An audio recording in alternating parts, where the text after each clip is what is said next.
Voilà. Bien, merci à toutes et tous. Je suis un petit peu au plein milieu du jeu de qui. Vous avez vu, c'était un petit peu compliqué. On a joué beaucoup à chaises musicales et tables musicales, puisque nous sommes ici dans un centre d'archives et non pas un musée. Donc on improvise, on transforme des salles et des bibliothèques en tables rondes qui sont à la fois sonorisées, enregistrées, mais aussi filmées. Alors voilà. Ce qui est très important pour le Délibule, d'abord, je vous souhaite à tous la bienvenue, hartelijk welcome, depuis Anvers aussi, où on a la chance d'avoir un représentant du Photomuséum qui nous a prêté les belles photos de Suzy Imbeau que vous voyez dans la salle, que je prie d'excuser, puisqu'on a mis des chaises dans la salle où on voit les œuvres de Suzy. Mais elle est très contente parce que la chaise fait partie du Délibule. Il y a même un livre qui n'est consacré qu'à la chaise. Alors très rapidement, je vous présente Dominique Muche qui va animer la table ronde, qui pour nous est très importante puisque comme on est un centre d'archives, chaque exposition on fait une table ronde, soit avec l'artiste qui est exposé, soit avec le... Bon, on a fait une table ronde aussi avec des graphistes autour de l'œuvre de Jacques Richer et Christian Carrez qui est là, y a participé aussi. Ça veut dire qu'on enregistre pour nos archives ces conversations, ce qui nous permet de donner des renseignements sur nos archives, bien sûr.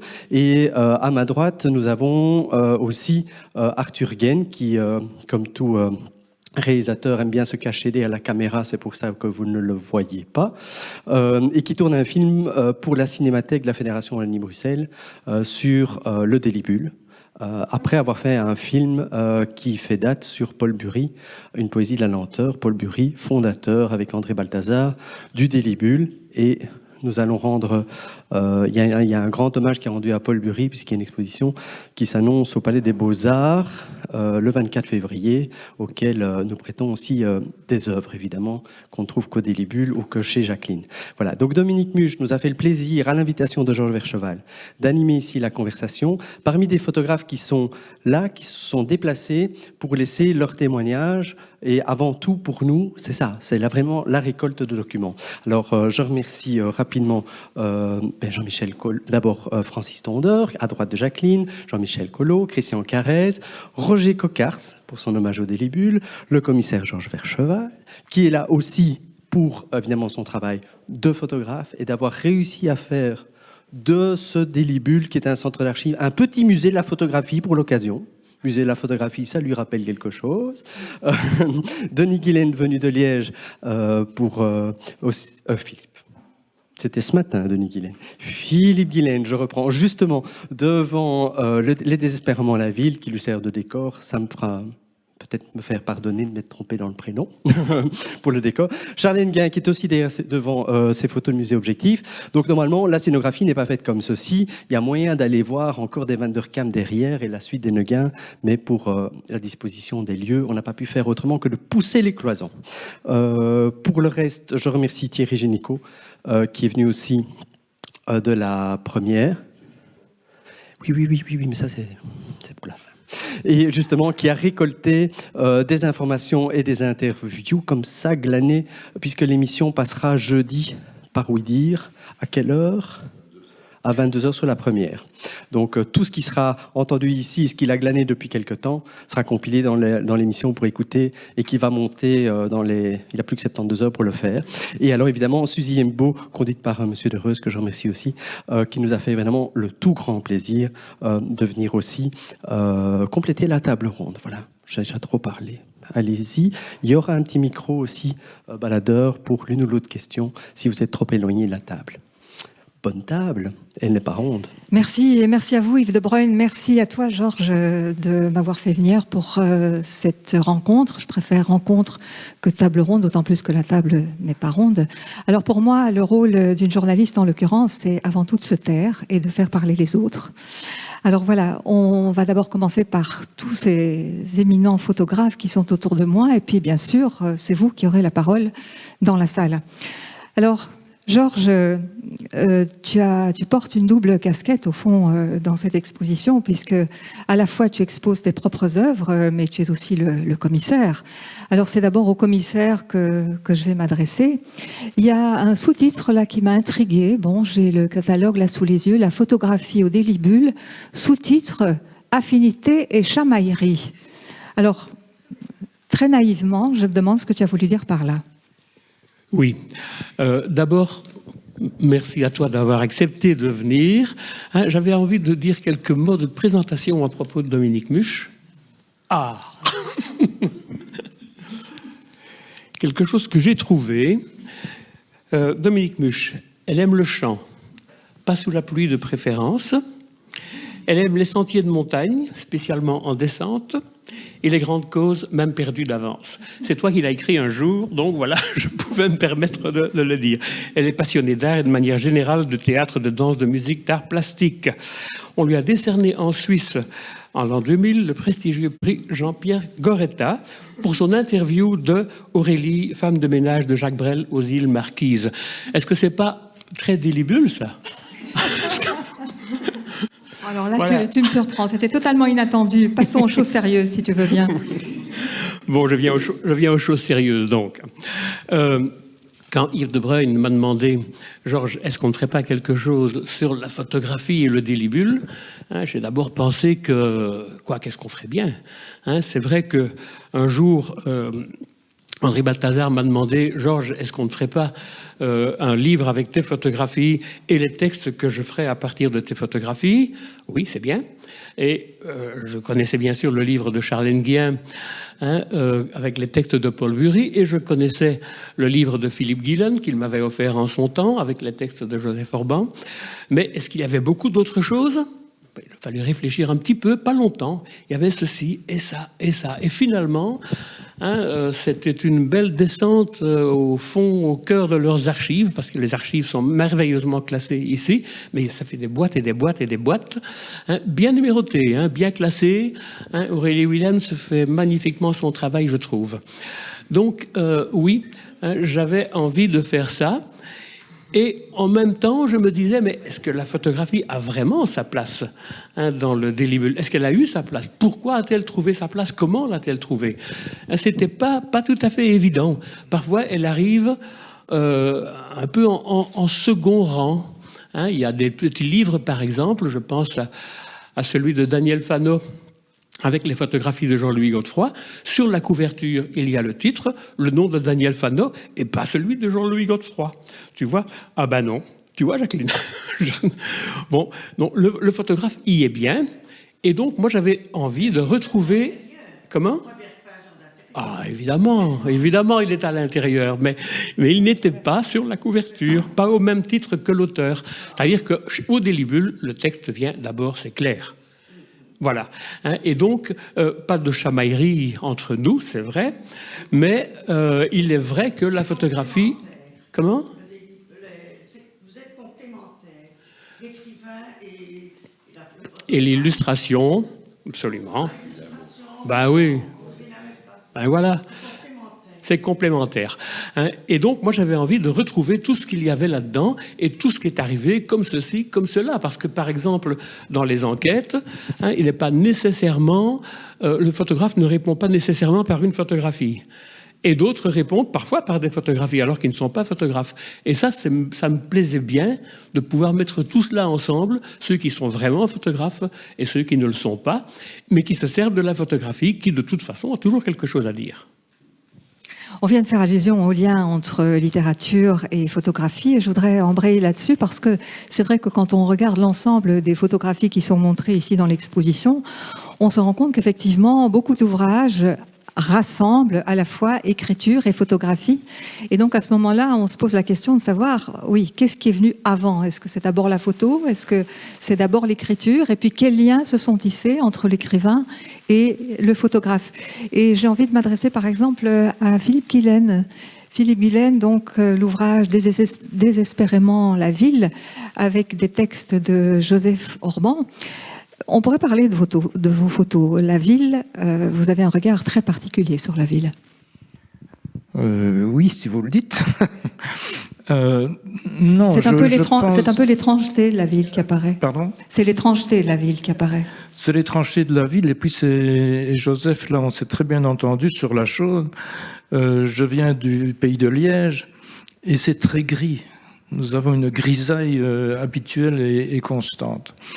Donc, comme il allait partir au pays du soleil, il partait pour le Mexique, je lui ai donné 36 photos, en lui demandant, ben voilà, écris maintenant. Et c'est comme ça que l'aventure a commencé. Donc, il y a une écriture qui se fait dans un lieu qui n'est pas le lieu de la photographie et qui est en même temps autre chose, c'est la même chose.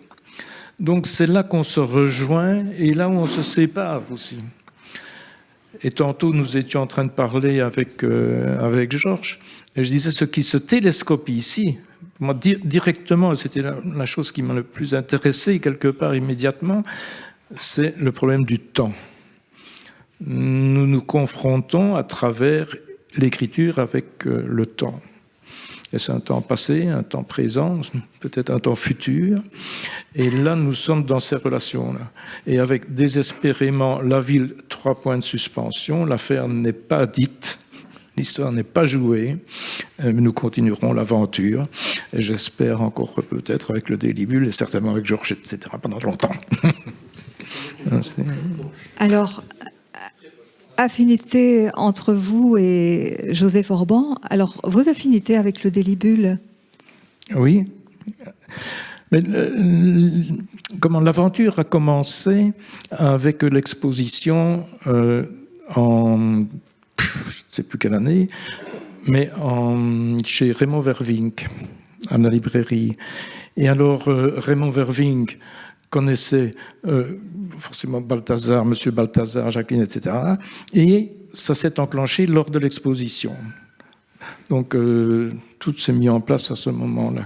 Voilà. Alors, un autre photographe où les relations écriture et photographie sont particulièrement intéressantes, c'est chez... attendez, que je... Oui, ben, chez toi, Georges, on va revenir à toi, excuse-moi. Voilà, alors c'est la série Fenêtre à vue avec ces textes d'André Balthazar. Alors de nouveau, la même question, je connais ta familiarité avec évidemment André Balthazar. Qu'est-ce qui a fait que vous avez eu envie de travailler ensemble et qu'est-ce qui est venu d'abord? Ce sont tes photos? Oui, ce sont mes photographies. J'avais été sollicité pour exposer des photographies de Terry et des photographies de Fenêtre dans une exposition du Palais des Beaux-Arts de Charleroi, où il y avait des tableaux anciens, d'une part, et un travail tout à fait contemporain proposé par le groupe CAP et par le Centre d'art contemporain de Bordeaux. Et ils ont voulu, c'est Robert Rousseau surtout, du Palais des Beaux-Arts, qui a voulu qu'il y ait quelque chose de très concret par rapport à la région, par rapport à ce pays noir, donc. Et donc mes photos de Terry et mes photos de Fenêtre faisaient ce lien. Et André les a vus et m'a dit, est-ce qu'on ne ferait pas quelque chose ensemble? Parce que moi, j'aurais bien envie d'écrire sur tes photographies. Et ça m'a fait bien plaisir. Et ça a très, très bien marché. C'était vraiment une belle... une osmose, presque, entre ce... J'ai adoré ces textes. Je crois qu'il a aimé mes photos. Voilà. Alors cette même osmose entre écriture et photographie, on la retrouve aussi chez vous, Charles Enguin, avec cette série intitulée Le musée objectif, avec un sous-titre aussi, Les voyeurs vus. Et là, vous avez fait appel à Paul Bury. Comment s'est passée la rencontre? C'est très simple, hein. Les photos préexistaient depuis longtemps. Oui. Pour accumuler une série de gags comme ça, vous les avez là sous les sur yeux. des dizaines d'années. Hein. Voilà. Alors là, une question d'abord concernant les photos elles-mêmes, au fond. Ce sont tous des hasards? Rien n'est mis en scène. C'était vraiment... C'est évidemment ça qui est extraordinaire. C'est qu'il y a des résonances entre l'œuvre et le visiteur, mais qui sont dues totalement au hasard. C'est surtout des heures à rôder dans les musées, à attendre le client, à traquer. C'est vraiment une traque à l'intérieur des murs des musées. Oui. Et 3 musées notamment. Hein, non. Bien plus que ça. Oui. Alors.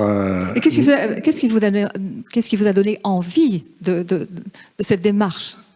Eh bien, c'est pas tellement compliqué parce que j'ai fait vraiment une modeste carrière de photographe de reportage et à l'époque, on publiait du photo et texte dans des magazines et on a travaillé ainsi pendant une vingtaine d'années. Et quand on a une commande pour un reportage sur Vienne ou sur Rome ou n'importe quoi, on va là-bas. Qu'est-ce qu'on fait quand il pleut? On fait les églises et les musées. Et c'est ainsi que ça a commencé, parce que je ne peux pas m'empêcher de faire de la photo. Et ça a démarré comme ça, sans aucune arrière-pensée. Je ne me suis pas dit un jour je vais faire une expo sur les personnages, sur la clientèle de musée. Non, pas du tout. Mais à partir d'un certain moment, j'en ai accumulé suffisamment pour me dire non, machin, il faudrait quand même en faire quelque chose, quoi. Et à partir de ce moment-là, j'ai fait des voyages, alors d'une semaine à traîner dans les musées du matin jusqu'au soir. Et nous habitions dans la région de la Louvière, on connaissait André, j'ai montré la série à André, qu'il a exposé dans le hall du théâtre, si je me souviens bien. Et Paul Bury a vu l'expo et il a apparemment eu le coup de foudre et il a proposé spontanément d'écrire des textes autour de mes photos. Des textes tout à fait décalés, sarcastiques, ironiques, que j'aurais été incapable d'écrire, bien entendu. Mais vos photos sont décalées aussi, enfin, d'une certaine manière. Oh, ça, si vous le dites, je ne vais pas dire le contraire. Donc vous avez vraiment été embarqué par Paul Bury, alors, dans l'aventure des oui, libules. Oui. Je lui dois ma carrière par la suite, puisque le Délibule a été mon premier éditeur. C'est utile. Je peux vous le dire. Alors, d'autres photographies aussi documentent, et je pense par exemple à celles qui documentent certaines œuvres d'art. Alors là, j'ai en face de moi Jean-Louis Collot. Jean-Louis, vous avez documenté d'une certaine manière une œuvre en devenir, c'est-à-dire la fresque Le Cheval d'Octobre de Camille Detey, qui est devenue une fresque à la station Eddy Merckx, je crois, à la station de métro. Alors, quelle était l'idée? Est-ce que c'était vraiment un travail justement de documentation, de journaliste, ou bien il y a plus que ça? Non, c'était certainement pas le cas. Donc, ce travail a commencé sans objectif. Il n'y avait aucun projet de livre au départ. Il y avait un certain nombre de personnes autour de Camille Detey. Anne-Marie Laferre, bien sûr. Et il y avait moi-même et d'autres personnes qui simplement venaient le voir dans l'atelier. Et on avait chacun notre attitude par rapport à ce qui se passait. Personnellement, j'ai un appareil de photo, donc je photographie, mais sans aucune idée de faire autre chose que d'accompagner Camille Detey dans la fabrication de la fresque. Surtout qu'il était à cette époque-là dans une situation assez difficile, qui s'est avérée de plus en plus difficile pour des raisons familiales. Et donc on a été présent notamment pour cette raison-là. Et l'idée de faire un livre, elle est venue vers la fin, lorsque la fresque était déjà bien avancée. C'est une expérience unique pour vous, ou bien vous avez fait ce genre d'expérience à d'autres occasions? Ou c'est vraiment lié à la personnalité de Camille Detey? C'est une attitude. Donc Camille Detey, on se connaissait depuis une vingtaine d'années. On avait souvent des activités communes dans le cadre de la revue Aménophis. Donc on était très habitués en quelque sorte à travailler ensemble, et ça se faisait jamais avec un objectif bien précis. Hein. C'est plutôt une manière de vivre, et donc dans ce cadre-là, on a aussi constamment, en plus de l'activité liée à la revue, on a toujours veillé à garder des traces de ce qui s'est passé, puisqu'il y a un certain nombre d'activités qui pouvaient ressembler à des installations. Et bien, quand on a fait une installation, on aime bien savoir ce qu'elle a été, et donc ça, on l'a mené assez constamment. Et aussi l'idée de travailler pour un lieu public, une station de métro. Je trouvais ça particulier, rétrospectivement et même vers la fin, lorsqu'il a été question de faire le livre. Je me suis dit, bon, on va faire le livre. Donc j'ai fait la maquette intégralement, le fichier PDF pour l'imprimeur. J'avais les photos et donc... ça s'est passé comme ça. C'était une série d'engrenages. On était pris dans l'engrenage. Et l'idée ensuite que ça vienne dans un lieu public, une œuvre de Camille qui est habituée à travailler dans une maison relativement privée. Donc il y a un certain nombre de ses œuvres qui se trouvent même chez des particuliers. L'idée de voir ces tableaux grandir jusqu'à 24 mètres, prendre une année pour être réalisés et se trouver ensuite dans un endroit où le message qui est présent, le message public est en général d'une qualité, enfin d'orientation assez variable. Donc il y a d'une part le message publicitaire et donc la station en question, il y a 2 points centraux d'attraction, c'est le vélo d'Eddy Merckx et le tableau de Camille Detey. Et le rapport entre les deux est assez, comment dire, intéressant. Quoi ? C'est assez délibule. Je pense, c'est assez inattendu. Voilà, donc ça c'est... Pour dire comment ce livre est paru, et bon, avec toutes sortes d'accidents. Le dernier accident, c'était 3 jours avant le moment où on devait remettre les choses, mais Camille me dit « Ah, il me faut une couverture ». Et alors bon, moi j'ai pioché dans mes réserves, mais j'ai fait une couverture avec ce que j'avais. Voilà. Bon. Jean-Louis Collot, vous avez évoqué la revue Aménophis, à laquelle vous avez participé. Je crois que la revue Aménophis est assez proche du délibule, de l'esprit bulle finalement. Alors c'est quoi pour vous l'esprit bulle ? Bulle avec ou sans accent circonflexe ? Je dirais qu'il y a, je ne sais pas si on veut parler d'esprit, je dirais une attitude, une manière d'être, une manière de se relier et de prendre les choses en quelque sorte comme elles viennent. Donc dans la revue Aménophis, on a par exemple au moment des radios libres, on disait on va faire une émission en radio libre, et il faut qu'à la fin de l'émission on ait le thème de la revue. Et donc il n'y avait aucune réflexion a priori sur ce que ça pouvait être, mais donc c'est comme ça, on prend ce qui s'est passé entre 10 personnes et ensuite, on travaille sur cette base, on fait des propositions aux uns et aux autres, et ça donne éventuellement quelque chose, en général, d'inattendu, et peut-être même dans certains cas d'inapproprié, au contraire, tout à fait pertinent. Donc une très grande liberté, finalement. Une énorme liberté, donc nous on avait par exemple l'idée, la revue paraît quand elle est prête, ce genre de... Je voudrais entendre Suzy Embo parce que Jean-Louis Collot a documenté, entre guillemets, une œuvre de Camille Detey.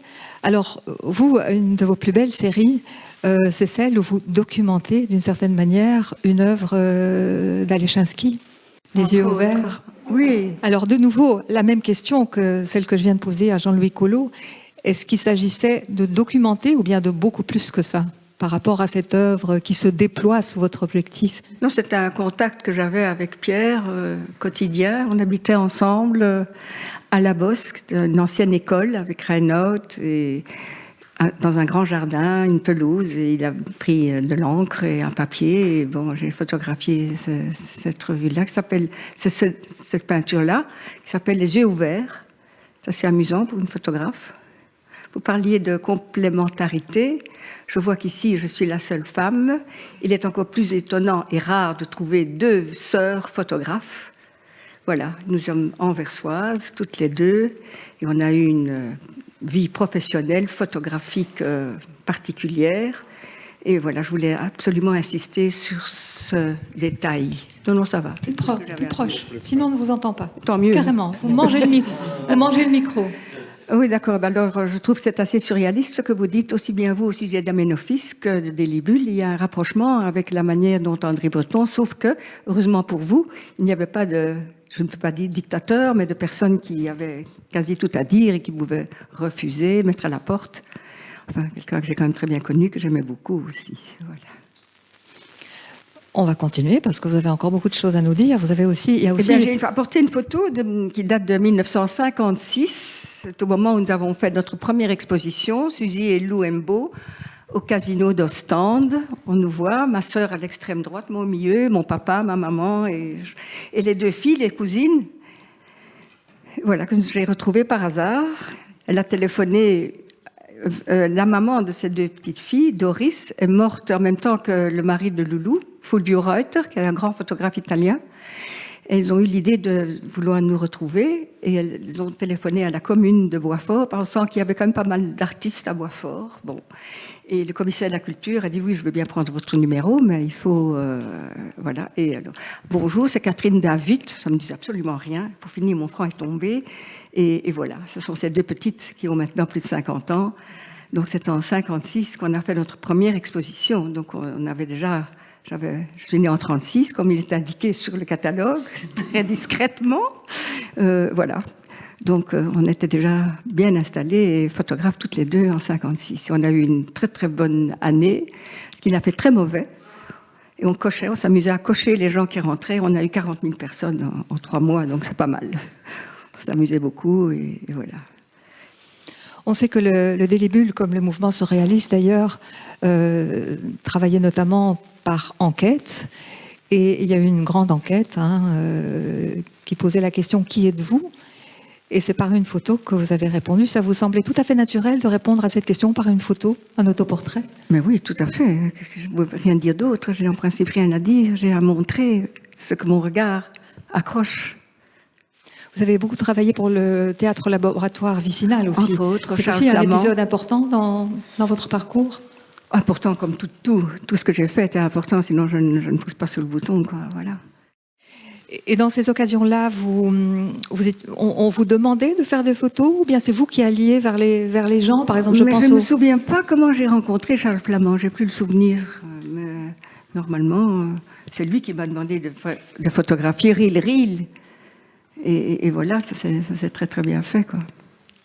Et votre lien au Délibule, il s'est fait par Paul Bury. Par Paul Bury. Que j'ai rencontré à la Une. Pierre Lesinski m'avait demandé, je l'avais rencontré chez Corneille Anozet, qui est un graphiste, qui était en contact avec Jacques Ledoux, qui était le commissaire de la Cinémathèque. C'est lui qui faisait les chaises et le début de la Cinémathèque. Et en allant de l'un à l'autre, et en allant chez Corneille Anozet, j'ai rencontré Pierre Lesinski qui m'a demandé de venir faire des photos d'une exposition qu'il faisait à la librairie La Une à Paris. Et là, j'ai rencontré, entre autres, Paul Bury, Reynaud et d'autres, Bernard Buffet était là aussi. Enfin, j'ai rencontré beaucoup de gens. Et j'ai passé une nuit magnifique en me promenant le long de la Seine toute la nuit avec Paul Bury. C'était le début de notre rencontre. Et Jacqueline nous a vus souvent. Je suis venue souvent avec lui chez toi.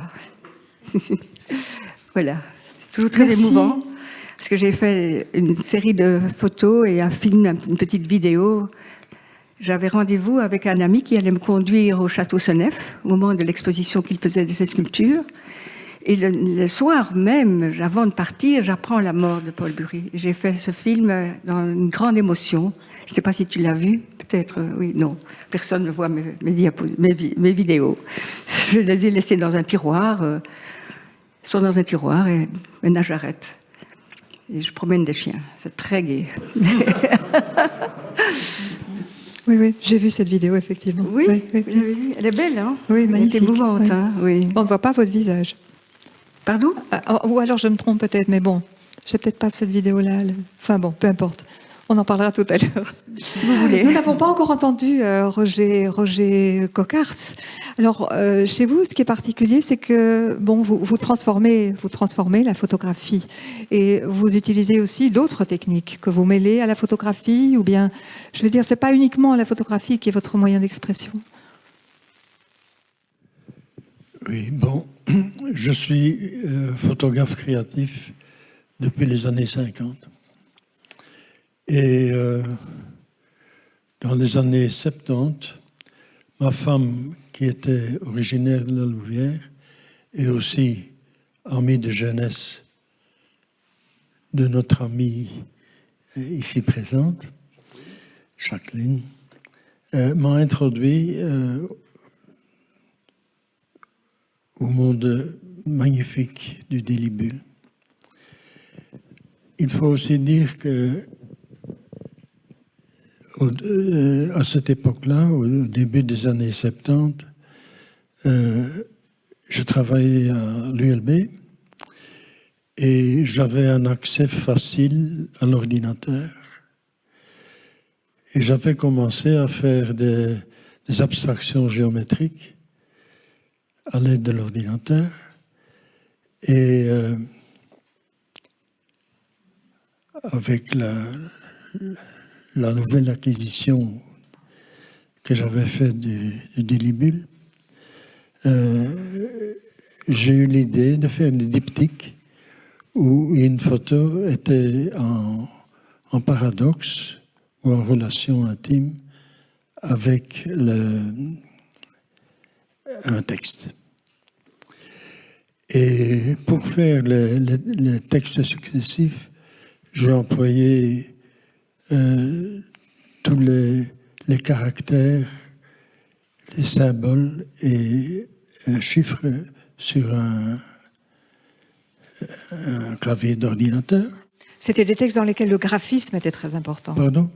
C'était des textes dans lesquels le graphisme était très important. Oui.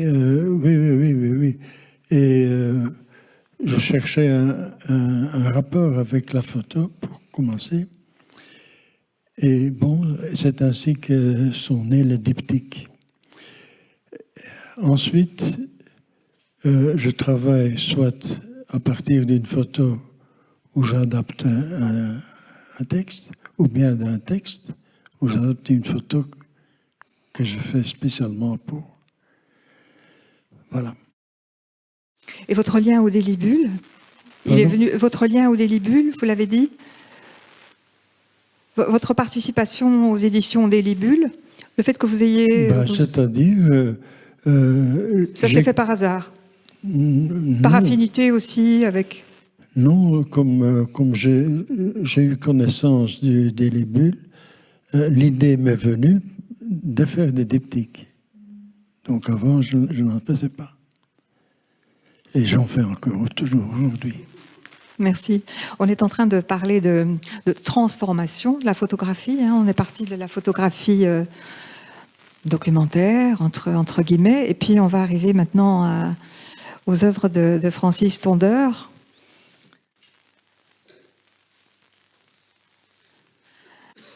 Alors tout à l'heure, nous parlions ensemble et vous avez carrément dit que vous caviardiez vos photos. Ben oui, je reste un petit peu dans l'esprit de Délibule, de caviarder. Ça correspond à notre philosophie, aux petits Belges que nous sommes, d'avoir un esprit surréaliste aussi. Et voilà, c'est un peu... J'étais très heureux d'ailleurs d'avoir cette publication dans le Délibule. Comme ça, c'est mieux? Carrément, comme ça, dans l'axe. C'est très dangereux de parler comme ça. J'aime pas parler dans l'axe. J'aime bien les détours. Allons-y. Allons-y. Eh bien, allons-y. Alors, j'ai une petite publication et j'ai eu la chance de travailler avec un philosophe que vous devez tous connaître, Jacques Socher. Et Jacques Socher, c'est un être absolument merveilleux. Je le connaissais de nombreux vernissages où il était présent, c'était l'ami des artistes. Et il est passé dans mon atelier. Je commençais à faire des peintures monumentales, mais en dessin. Je suis un ancien élève de Paul Delvaux et le monumental est resté dans ma peau. Seulement, avoir des commandes d'art monumental, ça n'existe pas ou très très peu. Donc j'avais dans mon atelier d'énormes dessins. C'était un atelier qui avait 5 mètres de haut et je travaillais là sur du papier. Jacques était venu, il m'a dit « Mais qu'est-ce que tu vas faire avec ça ?» C'était imprésentable, c'est des papiers qui sont froissés, il y a des morceaux de papier collant que pour les tenir. Mais j'ai dit « Mais j'ai un projet de faire des photos. » Et on est resté là, il m'a dit « Écoute, quand ces photos sont faites, j'aimerais bien les voir. » Et puis les photos, un an après, ou je ne sais pas combien de temps après, j'avais une série, j'étais lui montrer, il m'a dit « Ça m'intéresse, je fais un texte. » Voilà. Mais donc c'est une relation qui a été... extrêmement étonnante pour moi, parce que ce que moi je pensais de mes peintures ou de mes dessins avec ces photos, c'est pas du tout ce que Jacques a pensé. Donc il y a une connivence là, une réflexion plus éloignée de la mienne. C'est une série évidemment très érotique, d'ailleurs le titre en dit long, si je peux dire, Homo erectus. Et il y a plusieurs photographes ou photographies érotiques dans l'exposition Georges Vercheval. Et oui, il y a évidemment les photographies de Francis Tondeur, il y a celle de Jean-Louis Godefroy aussi, qui malheureusement n'est pas ici, lui, puisqu'il est décédé il y a 2 ans. Effectivement, je crois qu'il y a des gens qui, écrivains ou photographes, ont envie de dire des choses autrement par rapport à leur corps ou au corps de l'autre. Et ça fait partie de... Est-ce que ça fait partie de l'esprit bulle, peut-être? Je ne sais pas, moi, Jacqueline. Qu'est-ce que tu penses? Je ne sais pas, je ne crois pas. Tu ne crois pas? Pourtant, c'est là, c'est publié, c'est vous qui l'avez publié. Oui. Et pourtant, André était particulièrement réservé. Ben oui, c'est ce que je pensais. C'est ce que tu penses. Ce sont les rencontres, je crois. Ce sont les rencontres qui sont... Ce sont les rencontres. Voilà. Et ce que je remarque, c'est que la photo prime le texte. C'est-à-dire, il y a d'abord une photo et le texte vient après. Tandis que, par exemple, dans d'autres livres, où ce sont plus des ornements, parce qu'André ou des dessins, André n'aime pas le mot illustration, c'est le contraire. Alors là, pourquoi, comment l'expliquer? Voilà, c'est venu comme ça. Hein, pour Francis Tondeur, en effet, moi je pensais que c'était d'abord le texte qui avait existé, et puis que c'était toi, mais non, c'est pas comme ça, c'est bien.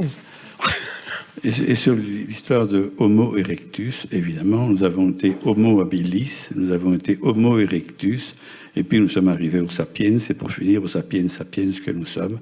Mais par rapport à ce côté érotique, je crois que l'erectus, l'habilis et le sapiens, ils étaient les mêmes que nous. Voilà. Bien, mais je crois que tout le monde a pris la parole. Oui, quelqu'un voudrait... Ah, mais non, pas encore. Non, je veux dire tous les photographes qui sont aussi...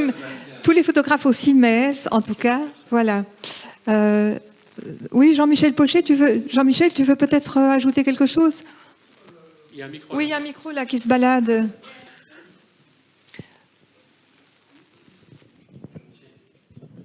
Oui.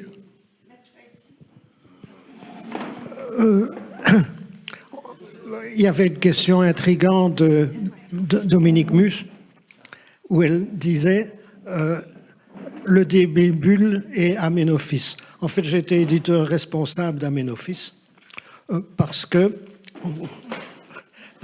j'avais la surface la plus bourgeoise et pour les descentes de gendarmerie, c'était mieux de venir chez moi que chez Robert Kayser.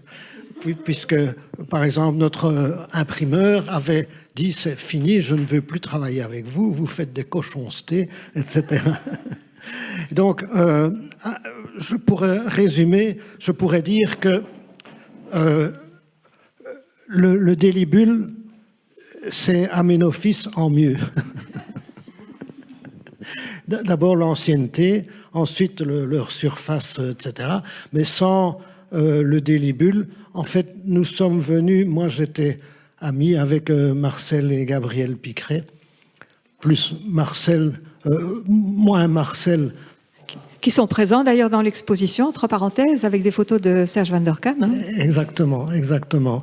Et donc, via aussi Théodore Koenig, Fantomas, et c'était le petit milieu. Alors on est très fiers, l'équipe, comme disait Jean-Louis, on réunissait des gens pour avoir un thème, et puis, puis on avait un thème, et puis on demandait aux gens.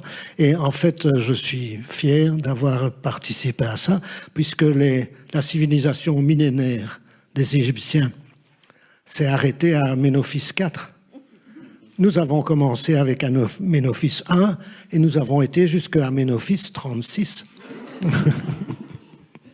Ce qui montre une certaine inconscience. Je voudrais qu'on parle de la photo qui est dans l'exposition.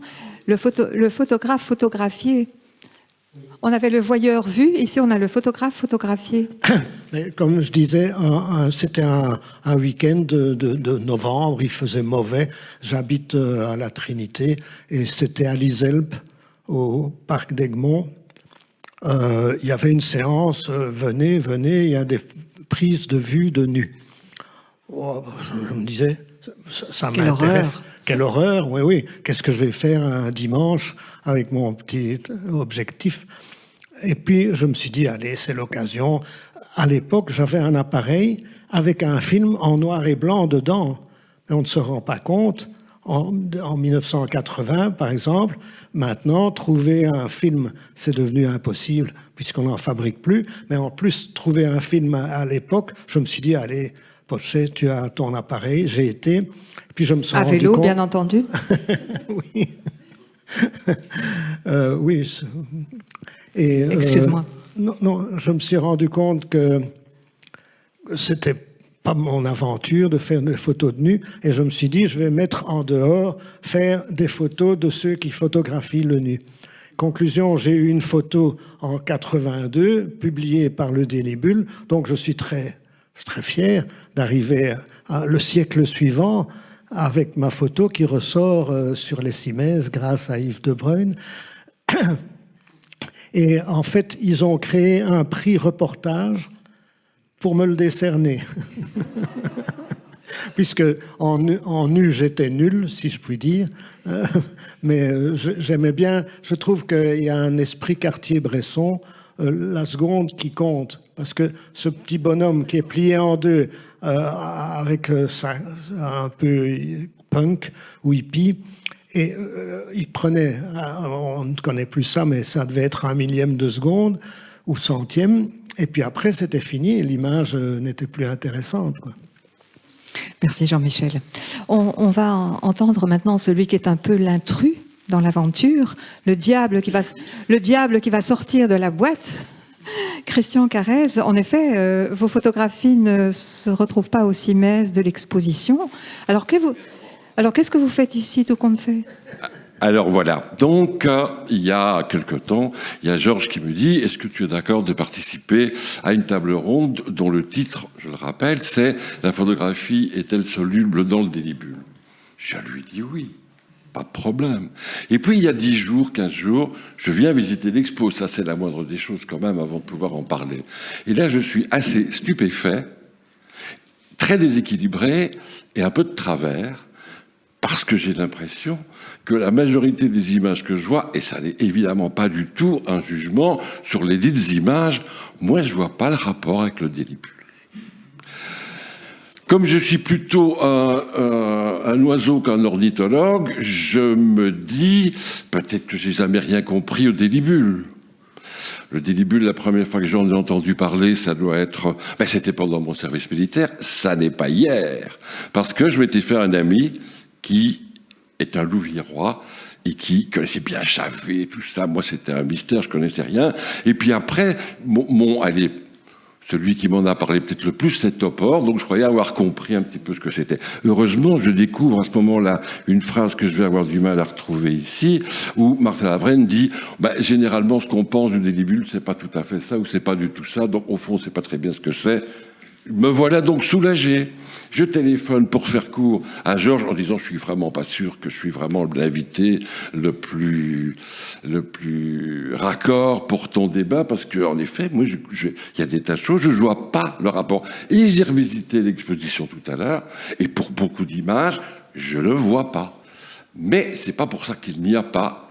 Et donc Georges m'a dit écoute, tu dois venir, parce que justement, ça va être la voix un peu, alors pas discordante, parce que tout ça est très amical.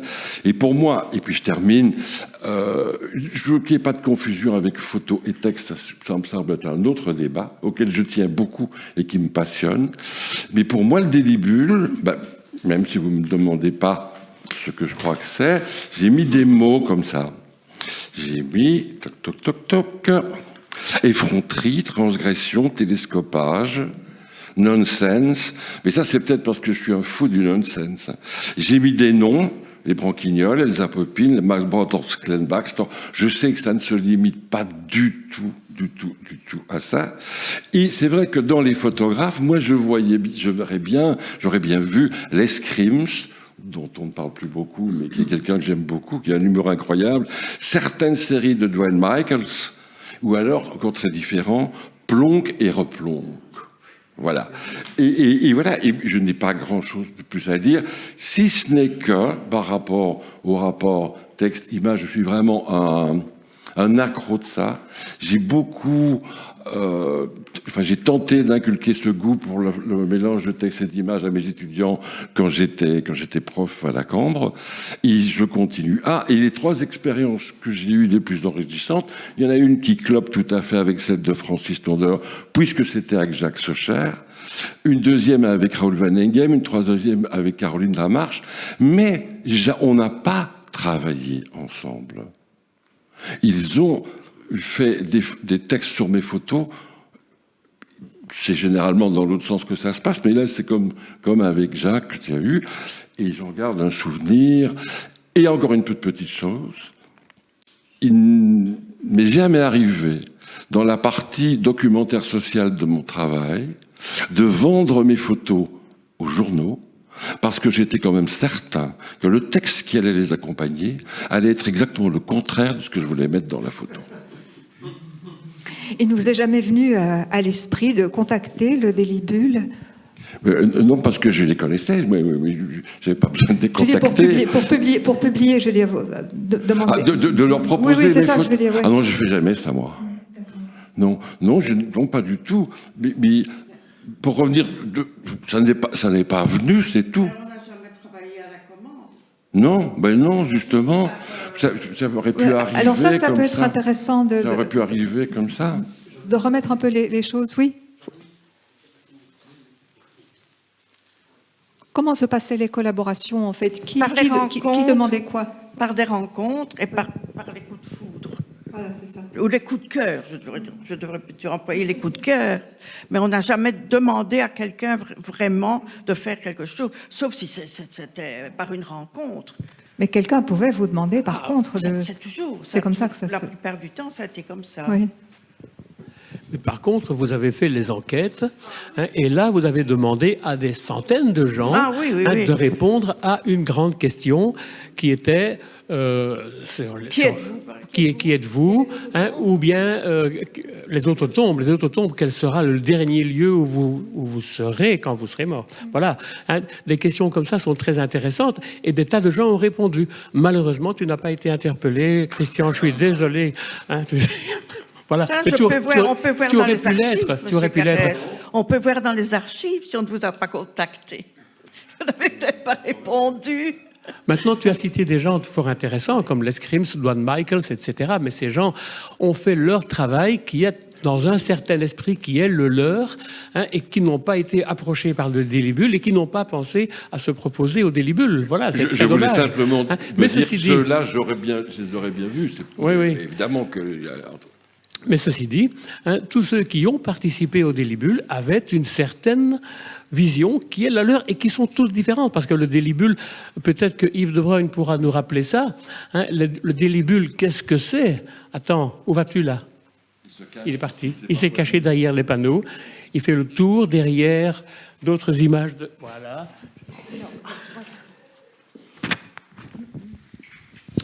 Je veille au confort du caméraman, qui autrement allait avoir un torticolis. La question, pour le raccord, pour le raccord cinéma, oui, on recommence. Parce que le Délibule, qu'est-ce que c'est? Quel est le fondement? Quel est l'esprit Délibule? Christian Carrez pense qu'il y a un esprit Délibule, qui a peut-être un manifeste qui a été écrit quelque part, et à ma connaissance, il n'a pas été écrit, sauf par la négative, peut-être. Il n'est pas ceci, il n'est pas cela, il n'est pas cela. C'est une phrase de Marcel Avrène. La pensée bulle ne se définit pas a priori, mais a posteriori. Et ça, c'est depuis le début. Et voilà, et c'est ce que disait exactement Jean-Louis Collot à propos d'Amenophis, et ce que rappelait aussi Jean-Michel Pochet, c'est qu'effectivement, on est toujours dans la posteriori. Les choses se mettent en place au fil des rencontres, des connivences, des complicités, et dans tous les domaines, que ce soit au niveau de l'édition, que ce soit aussi au niveau des projets d'exposition, aussi au niveau des expérimentations, au niveau de l'édition aussi, parce qu'on voit qu'ici, on dit, bon, ben voilà, il y a 300 titres publiés au Délibule, c'est curieux, c'est très disparate finalement, il n'y a pas... Les formats sont complètement différents, parfois c'est des couvertures couleurs, parfois c'est des livres de photographie, parfois ce sont rien que des petits textes, parfois même des aventures tout à fait dans l'art abstrait, puisqu'il y a une pocket volante rien qu'avec une ligne jaune sur du blanc, hein, bien coeggiotto. Antonio Calderara, qui est un Italien, qu'on a rencontré. Donc tout l'esprit bulle, c'est effectivement, je pense, et on le voit très bien ici, et je pense que c'est ce qui a un petit peu déstabilisé Christian Carrez, et j'aime bien qu'il soit là, parce que il disait, je ne trouve pas ce qu'il y a swingant dans les photos qui sont montrées ici, mais effectivement, la photographie telle qu'elle est montrée d'abord dans cette exposition, il faut bien le souligner, on a pris un fil conducteur, ce sont les photographes publiés au fil des années par les éditions. Donc tout sort de ce qui est le début de cette maison, c'est d'abord une maison d'édition. Donc les photographies que l'on voit ici au CIMES sont toutes des photographies qui ont été sorties des publications. Ça, c'est déjà la toute première chose. Ça, c'est vraiment le fil conducteur de l'exposition. Mais je peux le rassurer tout de suite, parce qu'on parlait de l'origine. Je suis pas inquiet du tout. Et non, je vois bien. Et l'aboutissement, c'est sûr que le grand penseur, on va dire comme ça, ou pré-penseur du Délibule, on l'a cité, c'est Marcel Avren. On voit Marcel Avren est décédé en 1957, au moment juste avant qu'apparaisse le premier numéro de la revue. Mais la téléologie, comme il dit, de la pensée bulle, qu'on trouve d'ailleurs dans les archives, les grandes maximes, les aphorismes, c'est Marcel Avren qui est là derrière, qui lui-même a fondé, il passait par Rupture, puis bon, il y a eu Fantomas, etc. Donc il était déjà concepteur de revues, il a traversé des revues. On va lui consacrer une exposition au deuxième semestre 2017 pour faire sortir cette personne de l'ombre et de voir en fait tout ce qu'il a mis en place entre Chavet et Paul Bury et puis André Balthazar. Et puis alors, comme aboutissement, et je terminerai par là, on a cité Plonck et Replonck, merci Christian Carrez, parce qu'on va les inviter. C'est clair qu'il y a une correspondance immédiate entre ces deux photographes franco-suisses, Hubert Plonck, et ici le détournement et le décalage photographique, parce qu'il y a quand même ça qu'on retrouve dans pas mal de choses ici, c'est le décalage photographique, et ils seront donc invités pour les 150 ans de la Louvière à revisiter ce que le Délibule a fait, on parlait d'exposition collective, c'est-à-dire les fameux clochers, l'enquête autour du clocher de la place Maugrétou, puisque, comme vous le savez, on a perdu le clocher suite à un tremblement de terre, et une circulaire était partie à l'initiative de Paul Bury et d'André Balthazar en 1967, demandant comment voyez-vous le clocher, le nouveau clocher, donc pouvez-vous faire une œuvre qui tienne lieu de présence à la place de cette absence. Alors voilà, peut-être que présence et absence, c'est aussi une façon de définir le Délibule. Moi, j'ai ici une définition de la pensée bulle que j'ai découverte, je pense, dans le catalogue de l'exposition, 40 ballets et quelques à la Maison de la Bellone. Je vous lis, c'est vraiment du 36e degré. Culture du ténu, désir de plaire, nécessité du médiocre, la main dans le sac, indifférence engagée et régionalisme du cœur. Voilà. Voilà, je ne sais pas si quelqu'un... Oui ? 757. C'est dans la revue numéro 1 ou numéro 2. Oui, c'est 57. Hein, oui, ça. 57. Oui. Et ce serait bien de Havren, hein, non enfin, je ne sais plus. Non, je crois que ça, c'est André et Paul. Ou Palandi-Boultari, puisque quand on voit le nom Palandi-Boultari, c'est la concentration des deux noms, Balthazar, Bury. Moi, ça me rappelle aussi Rimbaud, l'alchimie du verbe. J'aimais les peintures idiotes, dessus de porte, décor, toile de saltimbanque, enseigne, etc. Je peux ajouter un mot ? Je ne parlerai pas de moi ni de mes photos. Juste une citation de Paul Bury. Tu peux peut-être montrer l'image. Voilà. C'est un texte de Paul Bury. Il est à Paris et il voit le Guernica de Picasso. Alors voilà le texte. Je me souviens de Guernica comme d'un grand tableau harmonieux, tragique. Dans une salle voisine, il y avait une photo de Cartier-Bresson montrant des enfants jouant aux billes dans les ruines. Il est hors de doute que la photo m'en dira beaucoup plus, qu'elle me situera l'événement avec plus de précision. Voilà. Pour moi, photographe, c'est un des meilleurs textes à l'honneur de la photographie. C'est signé Paul Bury. Ça ne veut pas dire qu'il sous-estimait Guernica, bien sûr. Mais Paul Bury s'est intéressé à la photographie, puisque toutes ces déformations, tous ces ramollissements, c'est au départ d'une photo, avec des projections. La photo est projetée dans un miroir souple déformant, et ainsi de suite. Il refotographie cette photo en la déformant par un miroir. Et ça, vous l'avez dans Autoportrait.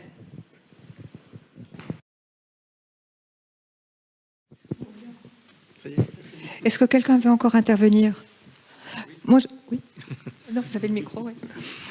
Simplement pour dire ceci, c'est que ça fait maintenant, je ne sais pas, un certain temps que nous parlons, et nous avons convoqué tout le monde de l'art. Tout est apparu. Toutes les personnes sont apparues. Ceux plus importants, moins importants. Je m'en voudrais de ne pas citer Brucker. Roland. Donc tout le monde ici a vu surgir ce qu'on appelle l'art, ce qu'on appelle la vie en fin de compte. Merci. Merci. Merci Odile. Ça pourrait être le mot de la fin, mais... Non, j'avais imaginé que Roland Brucker soit présent dans l'exposition parce qu'il y a une image dans les archives, mais qui n'est pas, qui est reproduite quelque part dans un des ouvrages.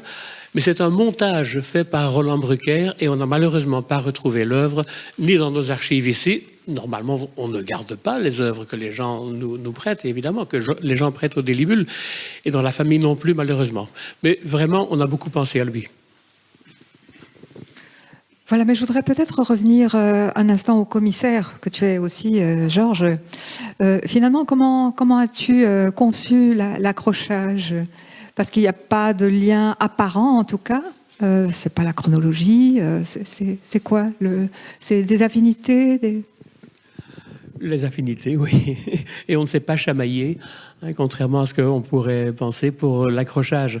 C'était pas un accrochage facile, c'est vrai, parce que entre les images de Serge Van der Kam, celle de Suzy Embo, celle de Charles Nguyen, et tous les autres, hein, il n'y a pas de lien direct. Donc il a fallu faire un accrochage qui nous fasse plutôt passer avec un choc de l'un à l'autre.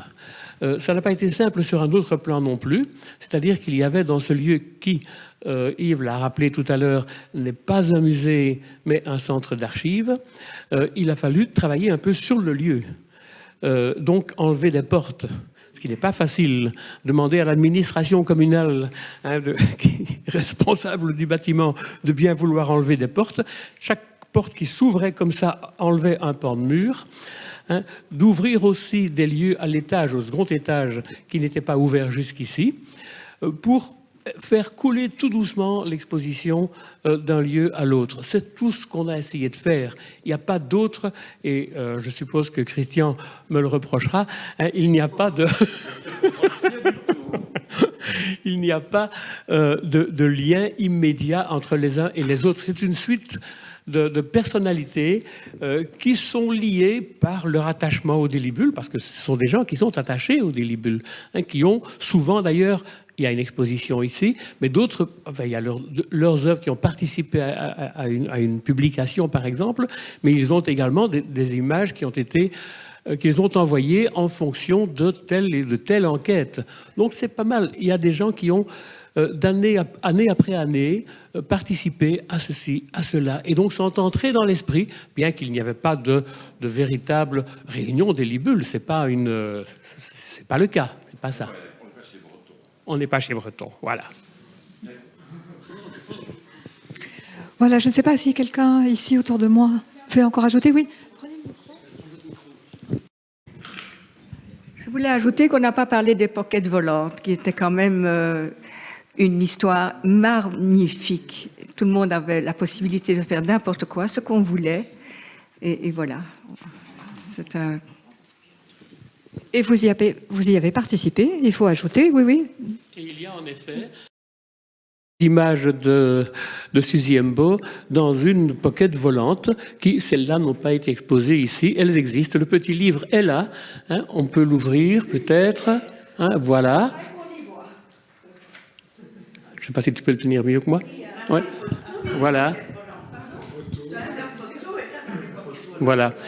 Les photos tirées en traits noirs, durs et blancs. Donc, Louise Nevelson, entre autres, Paul Bury, Corneille, lors d'un voyage à New York.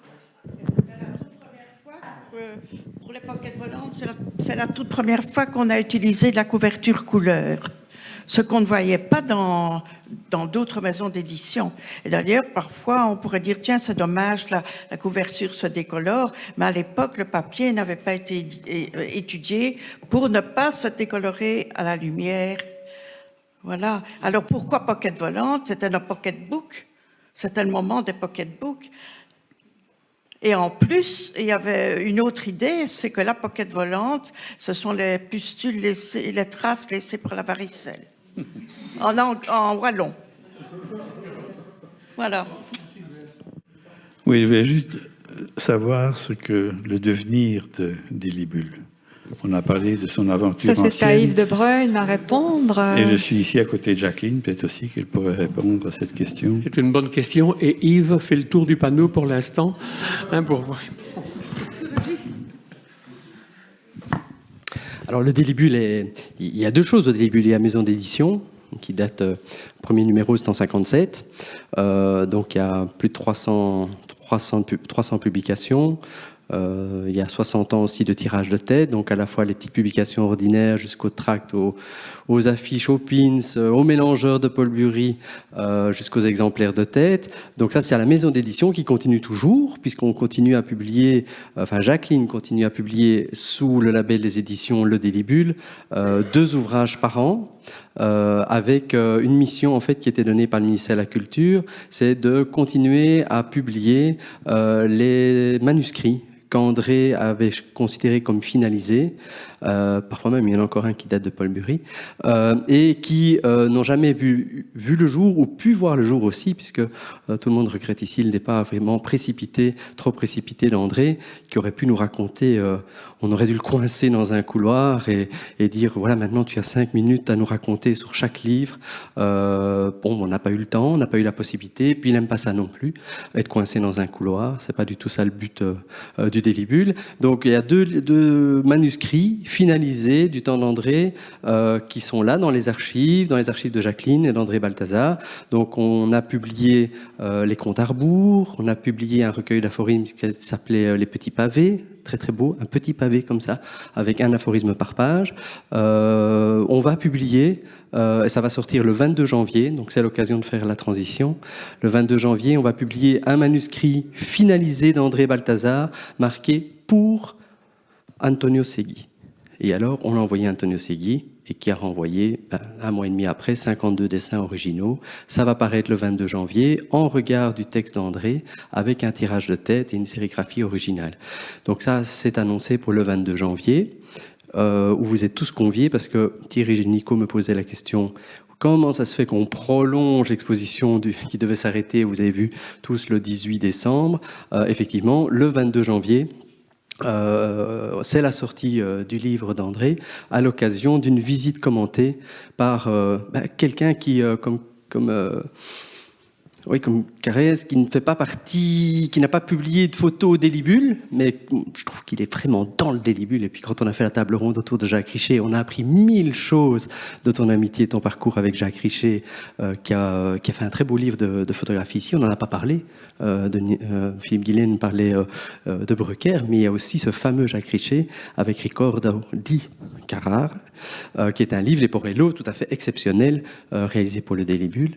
Donc voilà, le 22 janvier, Jacques Charlier, on s'est rendu compte que il a toujours dit, le jour où il y a quelque chose qui peut me concerner au délibule, je viens.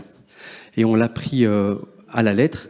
Et effectivement, on s'est rendu compte qu'il a publié un très beau petit livret qui s'appelle La photographie au service de l'idée, chez Tandem.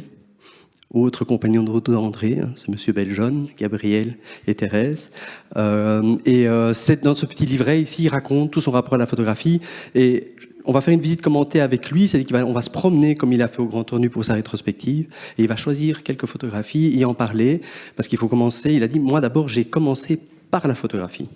J'étais à services techniques provinciaux. Ma première exposition, c'était des documents administratifs du service technique de la province de Hainaut, et c'est ça que j'ai montré, et puis après j'ai tout balancé parce qu'il trouvait que ça valait rien du tout. Donc voilà, ça sera une visite le 22 janvier. Ici j'ai un spécial Jacques Charlier qui rejoint ce que Philippe Millen disait sur l'art, qui s'appelle Art Forever. Vous avez vu un beau petit pastiche, puisqu'on parle de photos, on ne peut pas éviter le poids des mots, le choc des photos, donc c'est un pastiche de Jacques Charlier. Quand il se présente, il donne ceci, son faux Paris Match, évidemment assez magnifique. Tant que j'y suis, on clôture. Non, je ne sais pas si tu réponds tout à fait à la question de Francis Tondeur. Donc j'aurais voulu que Francis repose sa question pour que tu y répondes. Mais en fait, Yves, vous avez dit que vous avez parlé de la maison d'édition, mais je crois qu'il y a aussi une autre partie à la question, c'est-à-dire en tant que mouvement, c'est ça? Oui, parce qu'à la maison d'édition, il y a le centre d'archives ici, évidemment, qui prend le relais, qui conserve la mémoire et les archives du Délibule et des collaborateurs, qui évidemment était fondé pour ça. La raison de la conversation d'aujourd'hui, c'est une de nos missions. Et puis, il y a ce que André n'aime pas entendre, c'est le mouvement. Il a toujours dit le Délibule n'est pas un mouvement.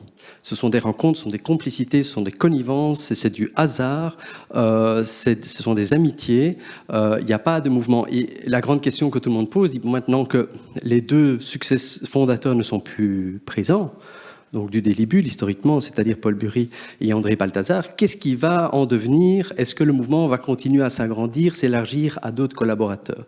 La décision a été prise en comité scientifique que, effectivement, il n'y avait pas de raison d'élargir un mouvement comme, c'est pas un bon mot, un groupement comme le Délibule à d'autres que André ou Paul n'auraient pas choisi.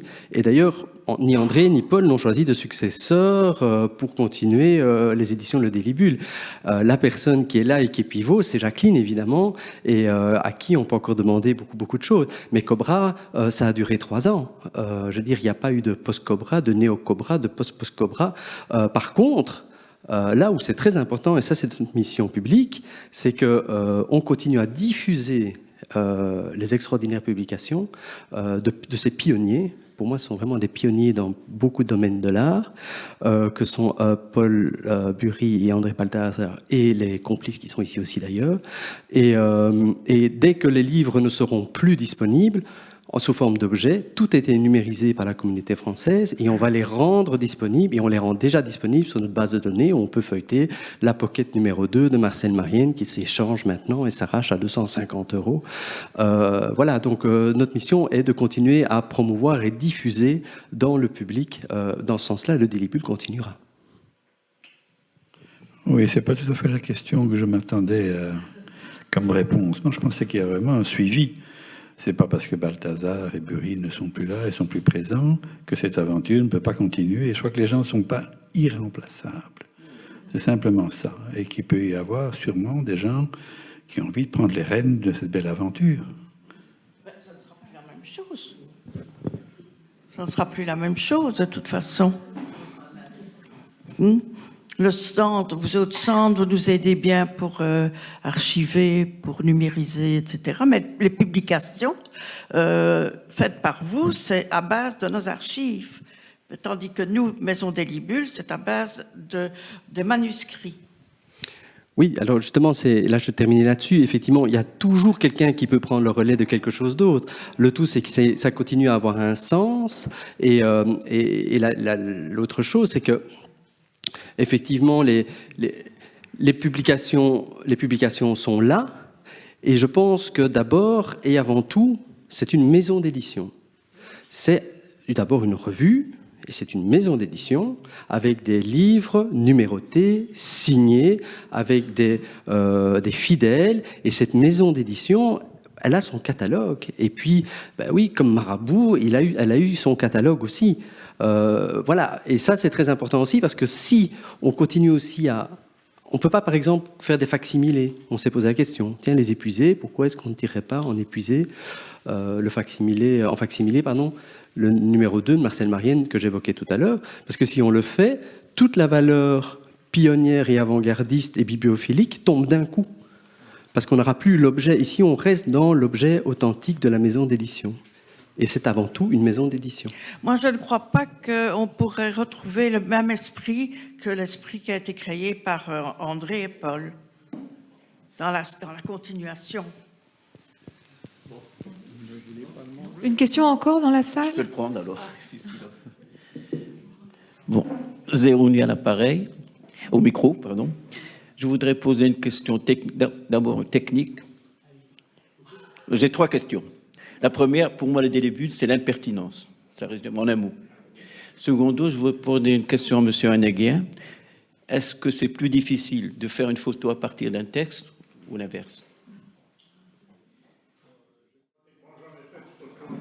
Parce que je sais que je suis d'abord photographe.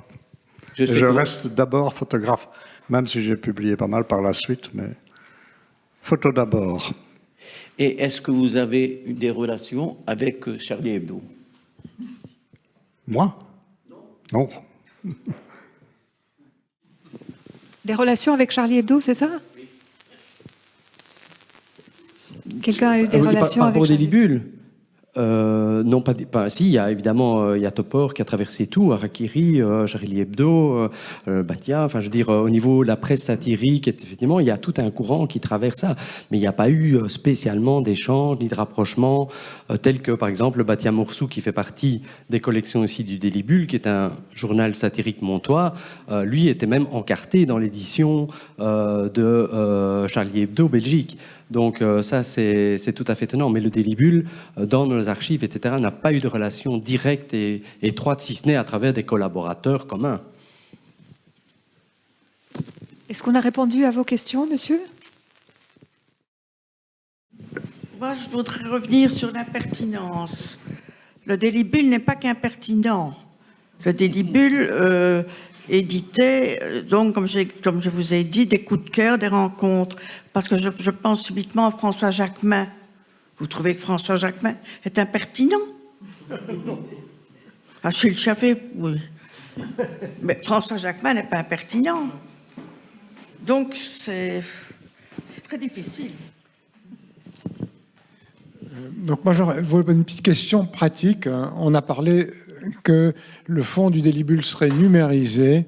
Alors, comment pourra-t-on éventuellement y accéder, puisque bon, l'idée n'est pas de reproduire des documents en papier, facsimilés, etc., mais peut-être qu'il y a certaines personnes qui souhaiteraient avoir accès. Justement, c'est ce que j'ai dit tout à l'heure. Dès qu'un livre est numérisé, et c'est déjà, cher Jean-Louis, sur le site internet, quand on rentre dans la base de données qui décrit, en fait, grâce à Aurélie Willems, notre archiviste que je remercie d'ailleurs, et qui permet de retrouver les aiguilles dans les bottes de foin, même si elles sont très bien classées, il faut encore trouver les aiguilles. Donc, grâce à cette base de données, dès qu'une pocket volante, par exemple la numéro 2 de Marianne, j'ai évoqué tout à l'heure, elle est déjà sur le site internet, et grâce à la numérisation, on la feuillette, on feuillette le PDF, et le public se réapproprie ce patrimoine-là qui est très important. Il ne peut pas rester uniquement, je suis d'accord, donc il y a un tract qui dit sans élite pas d'histoire, enfin pas d'élite pas d'histoire. C'est clair qu'il ne faut pas que ça reste dans la main des élites qui ont pu ou la chance d'avoir connu. Donc le patrimoine revient au public à partir du moment où l'objet est épuisé, mais l'objet reste l'objet. Et il faut saluer cet objet qui est paru tout à coup à un moment dans l'histoire du Délibule et qui a surgi et qui a rencontré son lecteur et son amateur.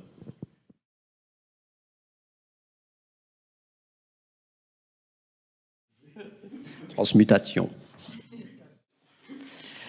Voilà, encore une question dans le public ou bien parmi les photographes?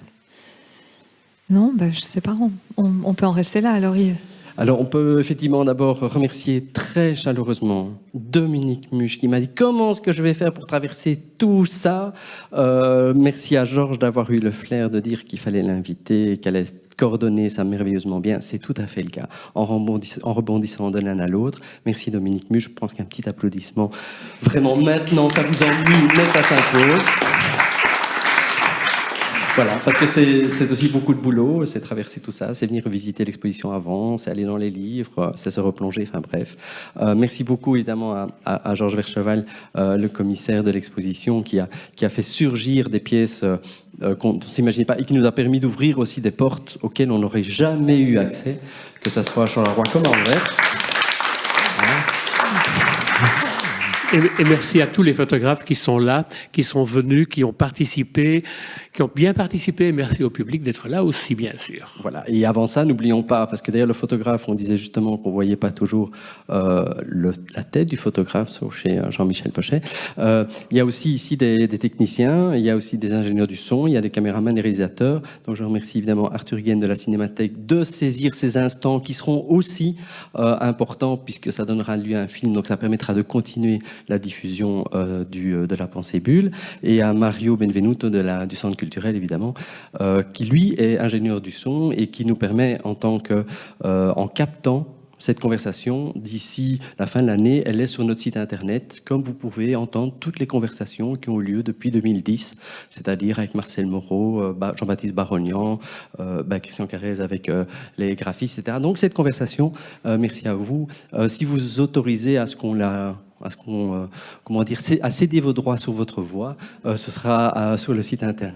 Georges, encore un mot. La parole, le mot de la fin avant de... On a bien dit que le Délibule n'était pas un musée, mais un centre d'archives. Alors je voudrais dire merci à ceux qui, Aurélie Willems et Yves de Bruyne, m'ont bien aidé à fouiller au plus profond de leurs archives et sont merveilleusement classés. Merci à eux. Merci donc à tout le monde. Et le plus dur sera à faire, c'est-à-dire d'abord de prendre un petit verre, ça va, je ne vais pas donner le mode d'emploi, mais c'est une fois qu'on aura tous ces documents, de les reclasser à leur place et de les rendre à leur propriétaire. Voilà. Donc le 22 janvier à 15h, visite commentée en compagnie de Jacques Charlier. C'est la prochaine et le dernier rendez-vous. Ça se fera office aussi de